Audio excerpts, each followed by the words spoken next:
Argentina നിലവിലെ ലോക ചാമ്പ്യന്മാർ, FIFA റാങ്കിങ്ങിലെ 1-ാം സ്ഥാനക്കാർ, അവരുടെ പടനായകൻ സാക്ഷാൽ ലിയോണൽ മെസ്സി. അങ്ങനെ ഒരു ടീമിനെതിരെ ഒരു കുഞ്ഞൻ രാജ്യം മത്സരിക്കാനെത്തുമ്പോൾ നമ്മൾ എന്തൊരു സ്കോർ പ്രതീക്ഷിക്കും? ഒരു ഹ്യൂജ് മാർജിനിൽ തന്നെ അർജന്റീന ജയിക്കുമെന്ന് പ്രതീക്ഷിച്ചവരാണ് നമ്മൾ. പക്ഷേ കളിക്കളത്തിൽ കണ്ടത് അതേയല്ല. കേപ്പ് വെർദെയോടെ വിറച്ചാണ് അർജന്റീന ജയിച്ചത്. അതും എക്സ്ട്രാ ടൈമിലേക്ക് നീണ്ട മത്സരത്തിൽ 3-2 കഷ്ടിച്ച് കടന്നുകൂടുകയായിരുന്നു ലോക ചാമ്പ്യന്മാർ. 111 മിനിറ്റിൽ കേപ്പ് വെർദെയോടെ സെൽഫ് ഗോൾ, പ്രത്യേകം ശ്രദ്ധിക്കണം, സെൽഫ് ഗോളാണ് അർജന്റീനയെ രക്ഷിച്ചത്. അതിനു മുമ്പ് നേടിയ മെസ്സിയുടെയും ലിസാൻഡ്രോ മാർട്ടിനസിന്റെയും ഗോളിനെ നമ്മൾ മറക്കുന്നില്ല. എങ്കിലും പറയട്ടെ, കേപ്പ് വെർദെയോടെ ആ സെൽഫ് ഗോളിൽ അങ്ങ് കടന്നുകൂടുകയായിരുന്നു ലോക ചാമ്പ്യന്മാർ എന്നുള്ളതാണ്. അങ്ങനെ മെസ്സിപ്പട അടുത്ത റൗണ്ടിലേക്ക് പോകുമ്പോഴും കേപ്പ് വെർദെ തന്നെയാണ് ഇപ്പോൾ ഫുൾ കൈയടിയും വാങ്ങിക്കൊണ്ടിരിക്കുന്നത്.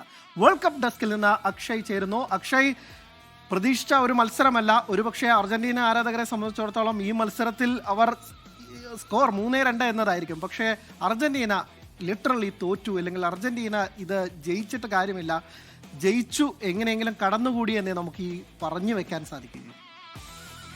അല്ല, കേപ്പ് വെർദെ കൊടുങ്കാറ്റിൽ അർജന്റീന എന്ന പടക്കപ്പൽ ആടി ഉലഞ്ഞു. പക്ഷേ ഒരുവിധം അത് കരപറ്റി എക്സ്ട്രാ ടൈമിൽ നേടിയ ആ ഗോളിൽ, സെൽഫ് ഗോളിൽ അർജന്റീന രക്ഷപ്പെട്ടു എന്ന് മാത്രമേ പറയാൻ സാധിക്കുകയുള്ളൂ. അക്ഷരാർത്ഥത്തിൽ അർജന്റീനയെ വരിഞ്ഞു മുറുക്കിയ പ്രകടനമാണ് കേപ്പ് വെർദെ എന്ന ലോകകപ്പ് ആദ്യ ലോകകപ്പ് കളിക്കുന്ന കുഞ്ഞൻ രാജ്യം ഇന്ന് പുറത്തെടുത്തത്. അർജന്റീനയ്ക്കൊപ്പം കട്ടക്ക് കെട്ട അവസാന മിനിറ്റ് വരെ അവർ പോരാടിയാണ് അവർ ഈ തോൽവി സമ്മതിച്ചത്. ആദ്യം മെസ്സിയുടെ ഗോളിൽ അർജന്റീന ആദ്യ പകുതിയിൽ മുന്നിലെത്തുന്നു. രണ്ടാം പകുതിയുടെ തുടക്കത്തിൽ തന്നെ ഒരു ഗോൾ ആദ്യം കേപ്പ് വെർദെ നേടുന്നു. അതിനുശേഷം എക്സ്ട്രാ ടൈമിലേക്ക് നേടുമ്പോൾ ആദ്യം ലിസാൻഡ്രോ മാർട്ടിനസിലൂടെ അർജന്റീന ലീഡ് എടുക്കുന്നു. എന്നാൽ തൊട്ടു പിന്നാലെ മിനിറ്റുകൾക്കുടെ വ്യത്യാസത്തിൽ തന്നെ ഗോൾ തിരിച്ചടിക്കുകയും ഏറ്റവും ഒടുവിൽ ആ ഒരു സെൽഫ് ഗോളിലൂടെ അർജന്റീന രക്ഷപ്പെടുകയുമായിരുന്നു.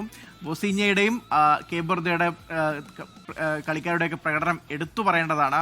ലോക റാങ്കിങ്ങിൽ 1-ാം സ്ഥാനത്തുള്ള നിലവിലെ ലോക ചാമ്പ്യന്മാരെ ഭയപ്പെടുത്തുന്ന, അവരെ വരിഞ്ഞു മുറുക്കുന്ന പ്രകടനം തന്നെ അവർക്ക് കളത്തിൽ പുറത്തെടുക്കാൻ സാധിച്ചു. അർജന്റീനയുടെ വലിപ്പത്തെ ഭയക്കാതെ തന്നെ അവർ ഈ മത്സരം 120 മിനിറ്റും അവർ കളിച്ചു. ബൊസീഞ്ഞ എന്ന ഗോൾ കീപ്പറുടെ പ്രകടനം എടുത്തു പറയേണ്ടതാണ്. മെസ്സിയുടെ ഉൾപ്പെടെ 8 ഷോട്ടുകളാണ് അദ്ദേഹം തടുത്തിട്ടത്. അതിൽ 3 ബോക്സിനുള്ളിൽ വന്ന 3 ഷോട്ടുകൾ, ഗോളെന്ന് ഉറപ്പിച്ച ഷോട്ടുകളാണ് മെസ്സിയുടെ അടക്കം തടഞ്ഞിട്ടത്. ഏറ്റവും അവസാന നിമിഷം അവർ നേടിയ രണ്ടാമത്തെ ഗോൾ എടുത്തു പറയേണ്ടതാണ്. കബ്രാളിന്റെ ആ ഗോൾ ബോക്സിന് പുറത്തു നിന്നും എമിലിയാനോ മാർട്ടിനസിന് ഒരു ഹോപ്പ് പോലും നൽകാതെ, ഗോൾ കീപ്പർക്ക് യാതൊരു അവസരം നൽകാതെ വലയിലെത്തുകയായിരുന്നു. അവസാന നിമിഷം തുടർച്ചയായ ആക്രമണങ്ങൾ, ഈ അർജന്റീന ലീഡെടുത്ത ശേഷം ബാക്കി തുറന്നുള്ള മിനിറ്റുകളിലൊക്കെ കണ്ടത് തുടർച്ചയായ കേപ്പ് വെർദെയുടെ ആക്രമണങ്ങളായിരുന്നു. പക്ഷേ അതിനെയൊക്കെ അർജന്റീന അതിജീവിച്ചതിന് ശേഷം ഏറ്റവും അവസാന മിനിറ്റിൽ മാർട്ടിനസിന്റെ ഒരു സേവ് കൂടി ആയതോടെ അർജന്റീന കഷ്ടിച്ച് രക്ഷപ്പെട്ട് പ്രീ ക്വാർട്ടറിലെത്തി. പക്ഷേ ഈ കളി അർജന്റീനയ്ക്ക് മതിയാവില്ല, ഈ കളി പോരാ. പ്രത്യേകിച്ച് മെസ്സിക്ക് മാത്രം പന്തെത്തിച്ച് നൽകുന്ന ഒരു കൂട്ടം കളിക്കാരെന്ന് കണ്ടു. ആ കളി മാറ്റിയില്ലെങ്കിൽ ഈ ലോകകപ്പ് വലിയ പ്രതീക്ഷകളൊന്നും അർജന്റീനയ്ക്ക് വേണ്ടി വരില്ല. അടുത്ത കളി അത് തന്നെയാണ്.